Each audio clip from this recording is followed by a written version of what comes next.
ese es un tema sumamente importante que es necesario que ustedes conozcan. No solamente el tema de ahora que vamos a hacer particularmente coriamnionitis, sino en general que ustedes aprendan a reconocer todos los factores de riesgo, ¿sí?, que pueda presentar una madre y que pueda ocasionar una sepsis en el recién nacido. Así que este capítulo es muy, pero muy importante, ¿ya? Para que lo tengan en cuenta y estén atentos. Entonces, hay muchos factores de riesgo que pueden ocasionar que un recién nacido tenga una infección. Uno de los más importantes es la coriamnionitis, ¿ya? ¿Y qué consiste esto? Bueno, la coriamnionitis es la inflamación aguda, ¿sí?, tanto de las membranas placentarias como el amnios y el corium, de origen infeccioso que se acompaña de la infección del contenido amniótico, ¿ya? Esto quiere decir feto, cordón y líquido amniótico. También hay que tener en cuenta que es la complicación más común relacionada con trabajo de parto. Afecta del 1 al 6% de los partos, del 1 a 2% de los partos a término y de 5 a 10% de los partos pretérmino. Y antes de continuar, quisiera hacer mención a un caso que hubo hace como 2 semanas en el hospital donde yo trabajo, el Hospital Goyeneche. Creo que la clase pasada se los llegué a contar a un grupo de compañeros de ustedes, ¿no? Y creo que no fue en la clase en general porque no era el tema. Se trata de una referencia que tuvimos de Puno, ¿ya? La referencia fue coordinada incluso una semana antes de que llegue al hospital, pero no se aceptaba la referencia porque la gestante tenía 26 semanas de vida y nosotros en ese momento no contábamos con un cupo en la UCI. Y como podrán darse cuenta, una gestación de 26 semanas es para que el recién nacido vaya a UCI con ventilador mecánico porque es prematuro, ¿no? Extremadamente prematuro. Entonces no se aceptó la referencia y se pidió que coordinen con el Honorio Delgado, pero el Honorio Delgado tampoco tenía cupo en UCI. Entonces la paciente tuvo que esperar una semana. Una semana después vuelven a hacer la coordinación con nosotros y como ya teníamos cupo porque eran 2 pacientes, no eran gemelar, necesitamos 2 ventiladores mecánicos, ya contábamos con los cupos, se aceptó a la paciente. La paciente llega de Puno, manejada ya con vancomicina, meropenem, porque se trataba de una coriamnionitis, ¿ya?, de más de una semana. A pesar de que estaba con vancomicina, con meropenem, seguía presentando fiebre. Entonces, apenas llega al hospital, le cuantifican la temperatura en 39 grados. Entonces, era inevitable, ¿no?, inevitable que se le haga una cesárea a la gestante. Nacieron 2 gemelas, unas de 1050 gramos y la otra de 950 gramos. Lamentablemente, la de 950 gramos falleció. ¿Por qué? Porque estaba recontra infectada.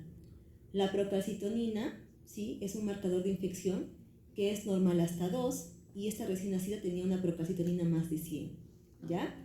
Entonces, ¿es un tema importante esto? Sí. ¿Por qué? Porque cuando ustedes sean médicos generales, en el SERUMS o en algún puesto de salud en el cual ustedes se encuentren trabajando hasta que ingresen a la especialidad, de repente les va a tocar un caso. Entonces ustedes tienen que saber identificar, ¿no?, toda gestante que tenga fiebre, ¿no?, que esté cerca al parto o en trabajo de parto, que tenga fiebre de origen desconocido, que no saben la causa, no tiene infección urinaria, no tiene problemas gastrointestinales, no tiene proceso respiratorio, tienen que sospechar en una coriamnionitis y saber referirla a tiempo a un hospital de mayor complejidad, ¿ya?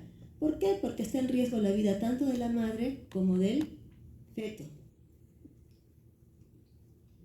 Entonces, la coriamnionitis se debe descartar en toda gestante que presente fiebre, sin foco aparente, sobre todo si se sospecha o se ha confirmado una rotura prematura de membranas, ¿sí? O sea, fiebre, además de una rotura prematura de membrana, tienen que descartar coriamnionitis sí o sí. Y si en el lugar donde se encuentran no hay laboratorio, no hay un ginecobstetra, no hay alguien que pueda manejar mejor la patología, lo tienen que referir. Entonces, fiebre materna de 37.8 a 38 grados. Además de la fiebre, tiene que presentar 2 o más criterios, como los que les voy a mencionar. Taquicardia materna, ¿no?, más de 100 latidos por minuto. Taquicardia fetal, más de 160 latidos por minuto en el feto. sensibilidad uterina, secreción vaginal y líquido amniótico purulente o maloliente. También se pueden utilizar exámenes complementarios si ya son de utilidad, sobre todo en casos de duda o que estuviera en una fase preclínica. Por ejemplo, ¿qué exámenes? El hemograma, ¿no? Leucocitosis, más de 15.000 leucocitos, ¿sí? En un hemograma materno con desviación izquierda, más de 5% de las formas en banda, hay que sospechar de coriomionitis, ¿ya? PCR elevado o el hemocultivo, ¿no? Que suele ser positivo solo en el 10% de las coriomionitis, pero lo malo es que el hemocultivo demora, ¿no? Por lo menos en el hospital manejamos 5 días, acá la literatura nos dice al menos 48 horas, pero lo ideal es un hemocultivo de 3 a 5 días, ¿ya? Y demora, pues no es rápido, no es en el momento. Y también nos puede ayudar el bienestar fetal. Un test basal no estresante, ¿no? Un dato precoz que nos puede dar es un patrón no reactivo asociado a taquicardia fetal. Y en la ecografía se puede asociar precozmente con ausencia de movimientos respiratorios y de forma más tardía con ausencia de movimientos fetales y de tono fetal. Y eso ya es grave. Entonces, en el 15% de las coriomionitis anteparto y 85% intraparto, la causa principalmente va a ser Ureaplasma urealyticum, Gardnerella vaginalis y Mycoplasma hominis. Se trata de la invasión bacteriana ascendente, ¿no? Que es la causa más frecuente, más que hematógena, ¿no? En un recién nacido que ya está con infección, pero que ha sido muchos días después del parto, ¿no? Podemos pensar que de repente es una infección por vía hematógena, ¿no? Pero en este caso es ascendente, ¿ya? Y el tratamiento estándar son antibióticos, antipiréticos y lamentablemente el término de la gestación.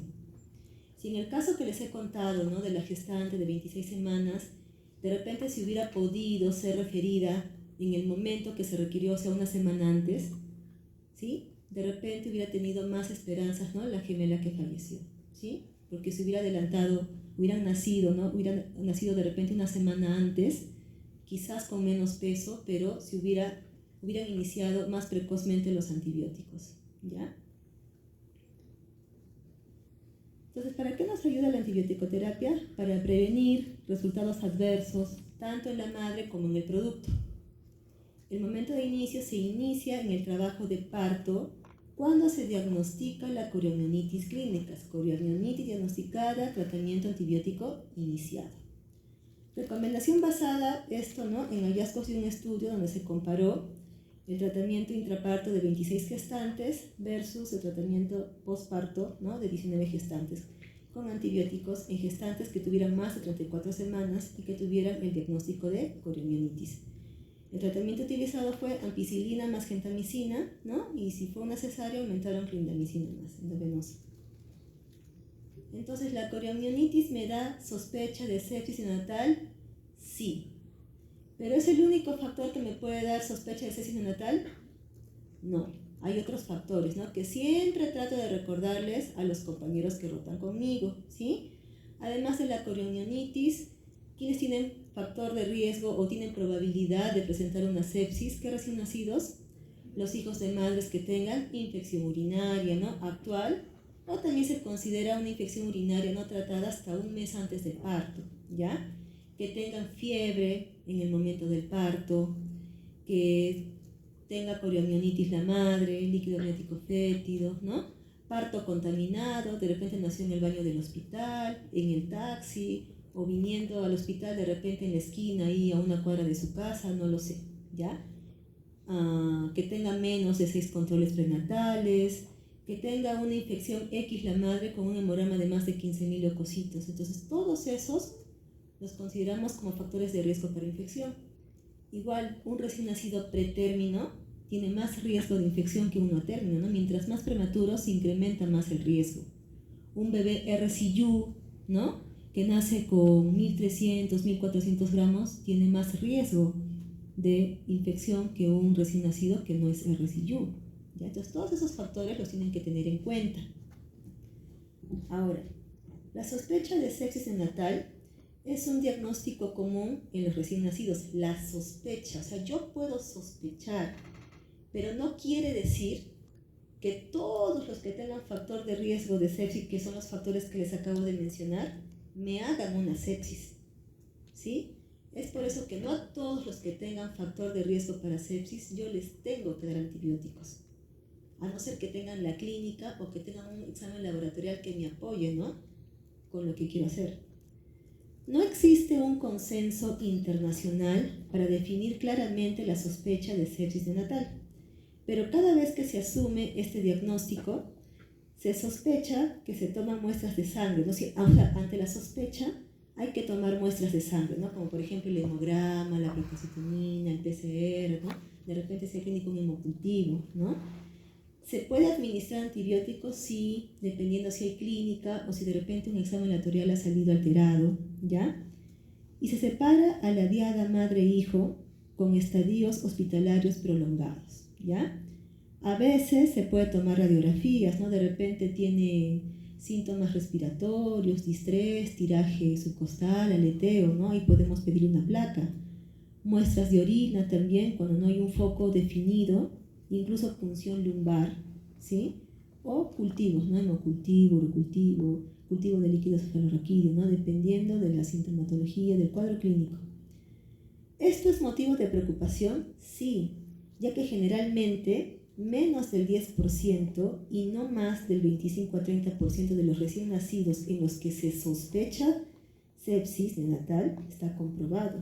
O sea, la única forma de yo decir es una sepsis neonatal es con un hemocultivo positivo, ¿ya? Si no tengo hemocultivo positivo, entonces diré una sepsis probable. Parece fácil comenzar con antibióticos con sospecha de sepsis, pero suspender el antibiótico va a ser lo difícil. Entonces, ¿cuál es el objetivo de este manejo o de esta clase? Determinar los factores maternos y del recién nacido asociados a riesgo de sepsis neonatal temprana. Y eso es lo que ustedes tienen que capacitarse y salir bien preparados de este tema, ¿ya? Entonces, ¿qué factores maternos tenemos? Primero, la edad materna. ¿Quiénes creen ustedes que podrán cumplir más con sus controles prenatales, cuidarse? ¿Quién? ¿Un adolescente o de repente una mamá mayor de 28 años, 30 años? La mayor, ¿no es cierto? La adolescente tiene más riesgo de no cumplir con todo eso y que su bebé pueda salir o pueda nacer con algún problema infeccioso. Madres que tengan menos de 6 controles prenatales, que haya antecedente de infección urinaria, una ruptura prematura de más de 18 horas se considera riesgo de infección, ¿no? El tipo de parto, si madre tiene infección, también es importante. La edad gestacional, como les había mencionado, mientras más prematuro, más riesgo de infección. El peso al nacer, sí. ¿Qué tal si es un niño desnutrido, ¿no? Un RCU?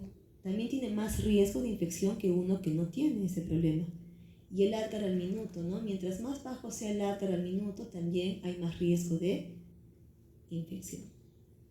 Entonces, la alta incidencia de sepsis neonatal temprana y el grave riesgo de mortalidad es el principal objetivo, ¿no? Que nos hace reconocer los principales factores de riesgo para poder prevenirlos o controlarlos, ya que su diagnóstico en su estadio inicial es difícil y desafiante. Acá, por ejemplo, la doctorita les ha colocado un cuadrito donde menciona, un cuadrito que les va a ayudar a identificar rápidamente a los recién nacidos con alta probabilidad de sepsis e iniciar tratamiento antibiótico, ¿no? Por ejemplo, acá les ponen apnea, fiebre, dificultad respiratoria, hipoxia, mala alimentación, letargia, irritabilidad, hipotermia, cambios a nivel de la actividad, de repente está hipoactiva, no reacciona, hipoventilación, vómitos, diarrea, ictericia, etcétera, ¿no?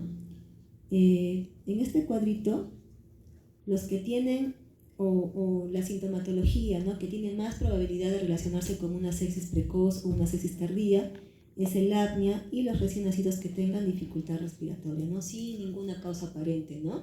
Si estamos seguros que tienen una dificultad respiratoria, pero no es una taquipnea, no es una meganomialina, ¿no?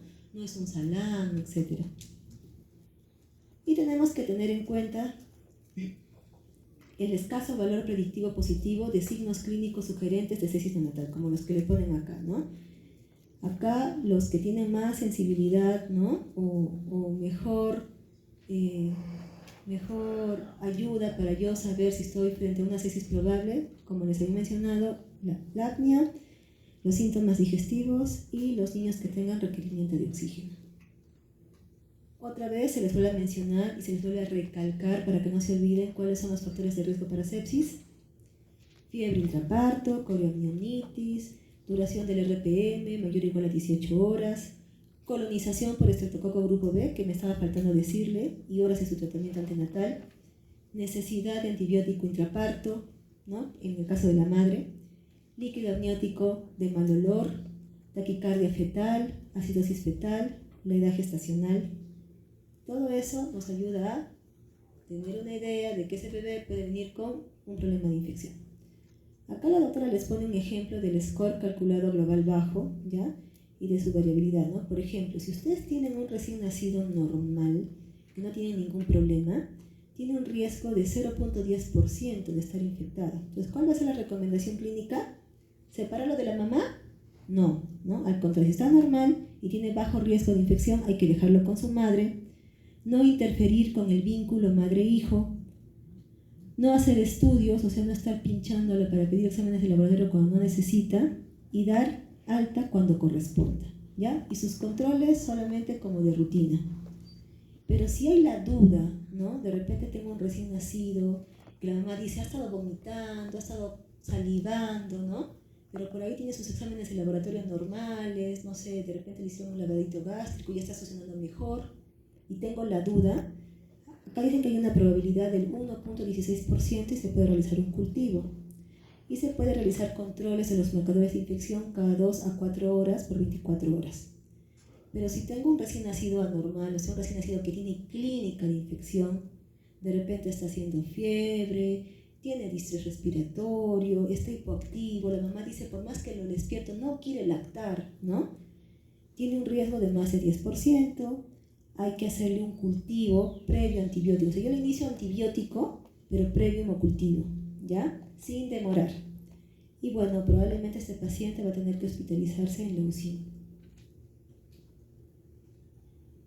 Entonces, diagnóstico diferencial de sospecha de sepsis neonatal en recién nacidos sintomáticos.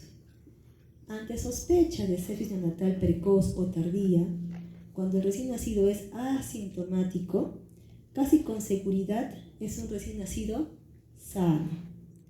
En casos de sintomatología, los diagnósticos diferenciales incluyen los siguientes. Puede ser de causa viral, ¿no? Herpes, influenza o otros virus respiratorios.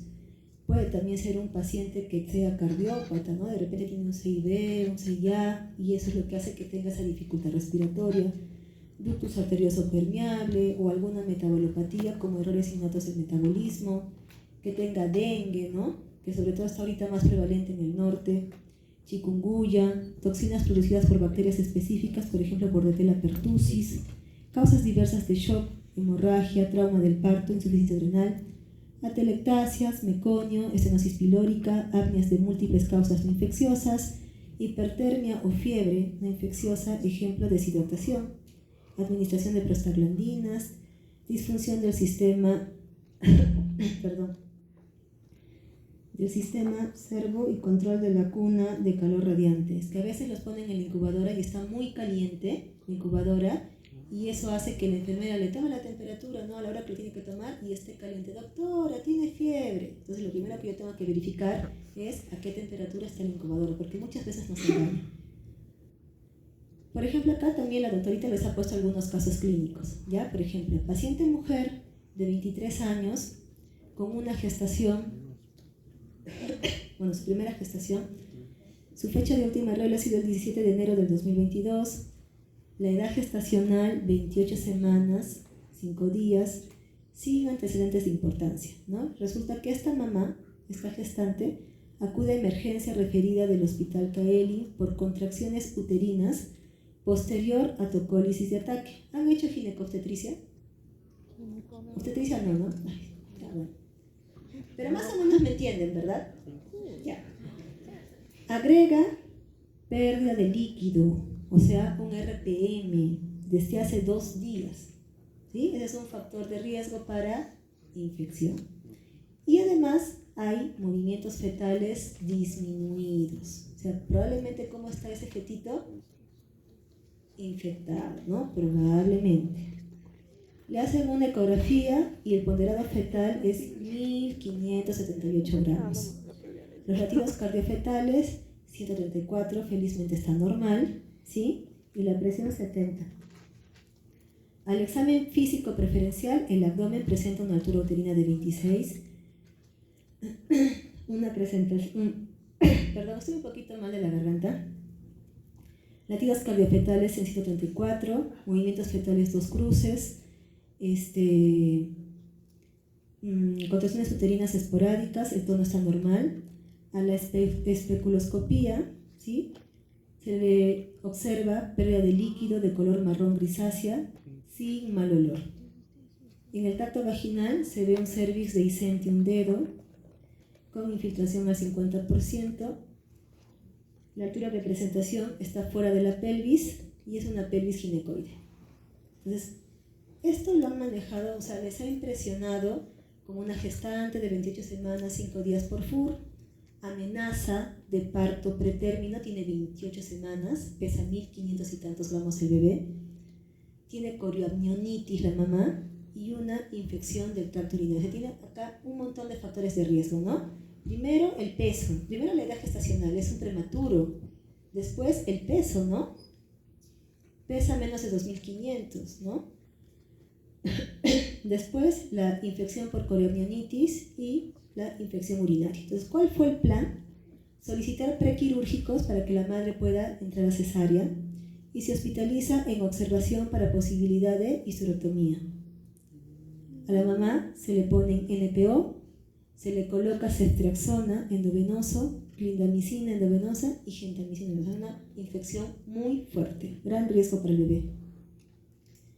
Segundo caso, es una paciente que no presenta pérdida de líquido, no es un RPM, ¿ya? Al examen físico de preferencia va a tener latidos cardiofetales de 140, movimientos fetales 2 cruces, dinámica uterina, donde evidencian irritabilidad, no hipersensibilidad uterina, tacto vaginal, el cervix está cerrado, largo posterior, la altura de presentación es -3, no hay pérdida de líquido a la maniobra de Valsalva. Al momento, esta paciente no presenta criterios diagnósticos de corioamnionitis, ¿no? No hay fiebre, ¿no? Ni diagnóstico de sepsis. Marcadores inflamatorios, sin embargo, están elevados y hay un examen de orina patológico. Entonces, ¿cuál será el factor de riesgo acá? Una infección del tracto urinario, ¿no? Entonces, en espera de resultados de laboratorio, impresión diagnóstica, gestante de 28 semanas, 5 días por FUR, irritabilidad uterina y la ITU. Entonces, acá probablemente la infección urinaria está haciendo que la paciente empiece a tener contracciones, ¿no es cierto? Y se adelanta el parto, ¿ya? Entonces, en esta paciente, el test no estresante, ácido reactivo 8/10. El hemograma, miren, leucocitos 29.760, ¿no? Está con una infección muy fuerte la mamá. Hemoglobina 10.2, o sea, encima está con anemia. Plaquetas 277.000. Su examen de orina, leucocituria positivo, nitritos negativos y leucocitos de 12 a 14 por campo. ¿Cuánto tiene que ser los leucocitos en el examen de orina para yo decir que está patológico? Más de 5. Y un PCR de 12.7. ¿Ya? Mamá con infección urinaria, que es la causa de que esté empezando a tener dinámica uterina, ¿no? Y que se adelante el parto. Tercer casito es una paciente que está tranquila, está afebril, sin signos de corioamnionitis. Les impresiona como una gestante de 28 semanas, 5 días por FUR, irritabilidad uterina en remisión, afortunadamente, e ITU. Entonces, en este caso, ¿cuál fue el plan? Completar la maduración pulmonar. Tiene 28 semanas, ¿sí? La maduración pulmonar más o menos se inicia a partir de las 24 semanas hasta las 34 semanas, ¿ya?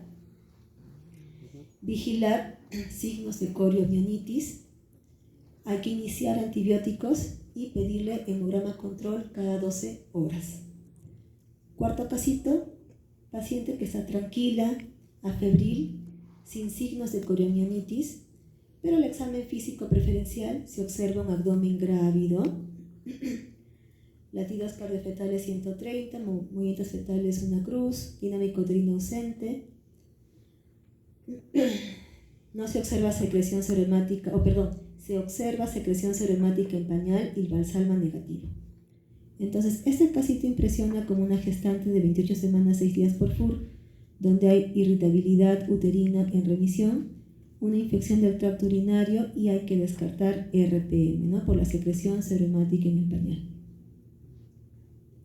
Resultados de exámenes de laboratorio en este caso, leucocitos 24.900. ¿Cuánto les dije que tenía que ser un hemograma materno para yo sospechar de infección? Más de 15.000, ¿no es cierto? Hemoglobina 9.3 está con una anemia moderada y plaquetas 258.000. Quinto casito, paciente refiere dolor pélvico y secreción vaginal sin mal olor. Niega contracciones y está febril. Al examen físico, un abdomen grávido, latidos cardiofetales 140, movimientos fetales una cruz, o sea, está un poco hipoactivo ese bebé. Dinámica uterina felizmente ausente. Secreción serohemática en pañal sin mal olor, valsalva negativo. Impresiona como una gestante de 28 semanas, 6 días, ¿no? Una infección del tracto urinario y una probable coriomionitis. Pero en una coriomionitis, ¿solamente se le va a manejar a la mamá con antibióticos? No, porque también va a presentar fiebre. Entonces, también que hay que dar antipiréticos, ¿ya? La fiebre intraparto materna se ha asociado con mayor frecuencia a taquicardia, monitorización fetal electrónica no tranquilizadora, cesáreas, depresión neonatal, encefalopatía neonatal y, bueno, la mayoría de estos bebés terminan en la UCI neonatal. La administración de antipiréticos con pacientes con fiebre intraparto reducen los resultados obstétricos y neonatales adversos, o sea, ayuda mucho, ¿ya? El más usado, el paracetamol, ¿no? El acetaminofén. Este es un metaanálisis, ¿ya? Que nos hace concluir lo que les había mencionado, ¿no? ¿Cuándo usamos corticosteroides? En un ciclo único entre las 24 semanas hasta antes de las 34 semanas, ¿sí? 33 semanas con 6 días. En mujeres con riesgo de parto pretérmino dentro de los 7 días, ¿ya? También en una revisión de Cochrane, la administración de corticosteroides a mujeres con RPM pretérmino disminuye la muerte neonatal, disminuye la hemorragia intraventricular, la coriomionitis y la endometritis. Más del 90% de pacientes con coriomionitis se espera el parto dentro de las 12 horas posterior al diagnóstico. Es decir, si yo tengo mi gestante y tengo el diagnóstico de coriomionitis, tengo que hacerle todos los exámenes necesarios, ¿sí? Y tengo que iniciar un tratamiento antibiótico lo más antes posible, porque tengo 12 horas prácticamente para actuar, por lo que la mayoría no recibiría su dosis completa de corticosteroides, porque es una cosa que ya diagnosticas la coriomionitis, le pones antibióticos y no mejora, y sigue haciendo fiebre, y le tomas sus controles, sus marcadores de infección, y en lugar de disminuir, aumenta más los leucocitos, el PCR, el ginecólogo no puede esperar, ¿sí? El ginecólogo tiene que hacer su interconsulta en neonatología para preguntar si hay cupo, porque hay que sacar lo más antes posible a ese recién nacido, porque está en riesgo tanto la vida de la mamá como del bebé. Bebés con dosis incompletas versus bebés sin dosis disminuye el riesgo, ¿no? O sea, si yo le pongo corticoides a esos bebés, disminuye el riesgo. La administración de corticoides disminuye el riesgo de muerte neonatal que nacen menos de 24 horas de su primera dosis, ¿ya? Un bebé pretérmino entre las 24 hasta antes de las 34 semanas que yo le doy maduración pulmonar con los corticosteroides tiene mejor pronóstico que un bebé que no recibe corticoides, ¿ya? ¿Cuáles son los más usados? La betametasona, ¿no? Cuando no hay betametasona, la dexametasona. Dado que más del 90% de los pacientes con coriomionitis clínica dan a luz dentro de las 12 horas del diagnóstico con un intervalo medio de 4 a 8 horas, algunos dudan de su eficacia del sulfato de magnesio para la neuroprotección. El sulfato de magnesio se lo colocan para efectos de neuroprotección del recién nacido, ¿ya? Sin embargo, hay que tener en cuenta que el sulfato de magnesio cruza fácilmente la placenta y alcanza dosis de concentración altas en el feto a la hora de administración, ¿sí? Si yo le aplico endovenoso a la madre, permaneciendo elevado el sulfato de magnesio por 24 horas, por lo que puede conferir un efecto neuroprotector en el recién nacido. El parto no debe retrasarse para completar dosis de maduración pulmonar o neuroprotección. O sea, si yo tengo una madre con coriomionitis que tiene todos estos problemas, yo no puedo retrasar el parto para completar mi dosis de maduración pulmonar o de neuroprotección. No puedo retrasar solamente para completar. O sea, si yo ya tengo el diagnóstico y tengo que la mamá está cada vez empeorando, tengo que terminar la cesárea sí o sí, o perdón, tengo que terminar la gestación sí o sí, ¿ya? No se puede esperar. Entonces, durante el parto, una vez establecido el diagnóstico durante el parto, se debe dar el parto independientemente de la edad gestacional, porque es debido a muerte. Prefiero un prematuro que tenga más oportunidad de repente en una UCI, ¿no?, que un feto que siga en el vientre de una madre con coriomionitis y que se siga deteriorando cada vez más su salud. Modo de parto, el parto vaginal es la opción más segura, según esta literatura. No es indicación de cesárea, al menos que esté contraindicada la inducción o el trabajo de parto. Perdón. De repente yo sé que este bebé viene con una hernia diafragmática, ¿no?, que le han diagnosticado en alguna ecografía, entonces no voy a pretender que nazca por un parto, ¿no? O un falocele, de repente una gastrosquisis, voy a pedir, ¿no?, mejor que sea a través de una cesárea, ¿no? O sea, tienen que valorar la situación en la que se encuentran, ¿ya? Y este es un algoritmo en el cual nos dice, ¿no?, una vez que ustedes tienen el diagnóstico de clínica de una coriomionitis, tienen que ver en qué escenario están. Si es una gestante que está con menos de 23 semanas, ¿le voy a dar maduración pulmonar? No. Dijimos que la maduración se da a partir de las 24 semanas hasta antes de las 34 semanas, ¿no es cierto? Entonces, si tiene menos de 23 semanas, no doy maduración pulmonar, doy antibióticos y antipiréticos, ¿sí? Y lo entrego a la UCI. Si la edad gestacional está entre las 23 semanas y antes de las 24 semanas, daré antibióticos, antipiréticos. Considere el uso de medicamentos prenatales como corticosteroides, es así doy maduración pulmonar.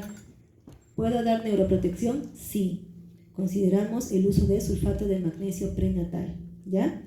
Si la gestación está entre las 24 semanas hasta antes de las 34 semanas, igual, ¿no? Doy antibióticos, doy antipiréticos y hago maduración pulmonar con corticosteroides y doy sulfato de magnesio para neuroprotección. Pero si la gestación ya tiene más de 34 semanas, ¿daré maduración pulmonar? ¿Daré neuroprotección? Tampoco, ¿no? Solo antibióticos, antipiréticos y lo entrego a la UCI. Y ahí ya en UCI tienen que valorar más cosas. Después de un parto vaginal o por cesárea, suspenda los antibióticos y se prescribe, administre solo una dosis adicional del régimen elegido, considere una terapia antibiótica más prolongada en presencia de fiebre persistente, bacteremia o sepsis. Y estas son las conclusiones que no deben olvidar, ¿ya? Primero, inflamación aguda de las membranas placentarias de origen infeccioso que se acompaña de infección del contenido amniótico, coriomionitis. El diagnóstico es básicamente clínico, ¿no? Fiebre es la que tiene más sensibilidad. Germen más común, el ureoplasma ureolítico. El tratamiento, antibiótico, antipirético y término de la gestación. Tenemos que iniciar el tratamiento intraparto. Antibióticos más usados en un inicio para el recién nacido, ampicilina, gentamicina. No retrasar el parto por completar maduración pulmonar o de neuroprotección. El parto vaginal es el mejor. En este caso, el intervalo de tiempo no es relacionado con el riesgo de efectos adversos, problemas en la contractibilidad, más propensos a efectos adversos.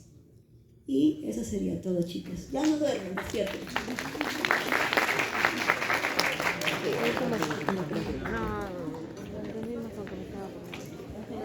¿Hay alguna pregunta?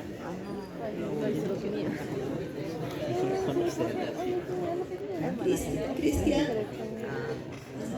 te lo paso en WhatsApp